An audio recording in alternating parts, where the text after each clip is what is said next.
વધુ એક મહત્વના સમાચાર, દાહોદના ઉમેદવારોની લિસ્ટ પણ જાહેર કરી દેવાઈ છે। આપણી સાથે સંવાદદાતા મયુર જોડાઈ ચૂક્યા છે ફરી એક વખત ફોન લાઈન પર। મયુર, તમારી પાસેથી જાણવા માંગુ છું, જે આશા હતી કેટલાક નવા ચોંકાવનારા નામો આવી શકે એમ હતું અને એવા કેટલાક નામો આવ્યા પણ છે, શું છે વધુ વિગતો?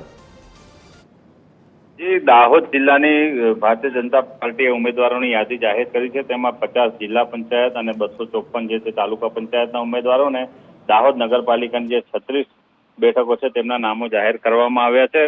આતુરતાપૂર્વક જે રાહ જોવામાં આવી રહી હતી તે આ યાદી ફાઇનલ આજે જાહેર થઈ ગઈ છે। તેમાં મોટાભાગના જે ઉમેદવારો છે તેમને કાપવામાં આવ્યા છે અને જે નવા ચહેરાઓ છે તેમને સ્થાન આપવામાં આવ્યું છે। ખાસ કરીને જે જૂના કાર્યકર્તાઓ હતા તેમને જે બાદબાકી થઈ રહી હતી તેવા ઉમેદવારોને ભારતીય જનતા પાર્ટીએ ટિકિટ આપી છે। ખાસ કરીને જિલ્લા પંચાયતમાં મોટાભાગના ઉમેદવારોના જે ચાલુ સભ્યો હતા તેમના નામો કાપવામાં આવે છે અને તેમની જગ્યાએ નવા ઉમેદવારો અને તક આપવામાં આવી છે। તેવી જ રીતે નગરપાલિકામાં પણ 4 થી 5 જેટલા જે કાઉન્સિલરો છે તેમને રિપીટ કરવામાં આવે છે અને મોટાભાગના જે ચહેરાઓ છે યુવા ચહેરાઓને ભારતીય જનતા પાર્ટીએ તક આપી છે। એટલે કહી શકાય કે ભારતીય જનતા પાર્ટી આ વખતે દાહોદ જિલ્લામાં જે વિવાદાસ્પદ હતા અથવા તો કોઈ સક્રિય નતા તેવા લોકોને બાદબાકી કરીને નવા ચહેરાઓને સ્થાન આપ્યું છે। એટલે ચોક્કસથી ભારતીય જનતા પાર્ટીએ આ મોટો જે રિસ્ક લીધું છે, હવે આવનાર સમયમાં કઈ રીતનું પ્રદર્શન રહેશે ચૂંટણીમાં તે જોવાનું રહેશે। પરંતુ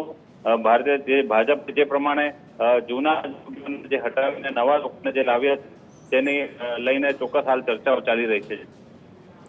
તો મયુર, ધાનપુર તાલુકાના દાહોદ જિલ્લા પંચાયતના 48 ઉમેદવારોના નામ જાહેર થયા છે। આપણે હાલ જણાવ્યું એ રીતે કે જે જૂના નામો હતા, જૂના જોગીઓ હતા, તેઓના નામ કપાયા છે। એવા કયા મોટા નામો હતા કે જેઓની ટિકિટ કપાઈ છે? મયુર, જેમ વાત કરવામાં આવે તો જેમાં જે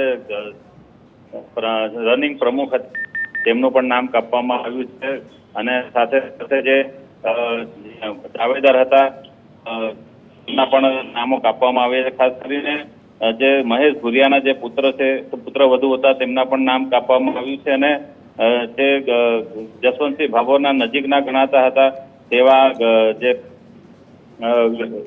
નું પણ નામ આ વખતે કાપવામાં આવ્યું છે। જી આભાર મયુર સમગ્ર માહિતી આપવા બદલ। તો દાહોદ તાલુકા પંચાયતના 38 ઉમેદવારો જાહેર થયા છે। વાત કરી રહ્યા છે દાહોદની કે જ્યાં સંજેલી તાલુકા પંચાયતના 16 ઉમેદવારોના નામો જાહેર કરવામાં આવ્યા છે। આ સાથે જિલ્લા પંચાયતના પણ 48 ઉમેદવારોના નામ દાહોદમાં જાહેર કરવામાં આવ્યા છે।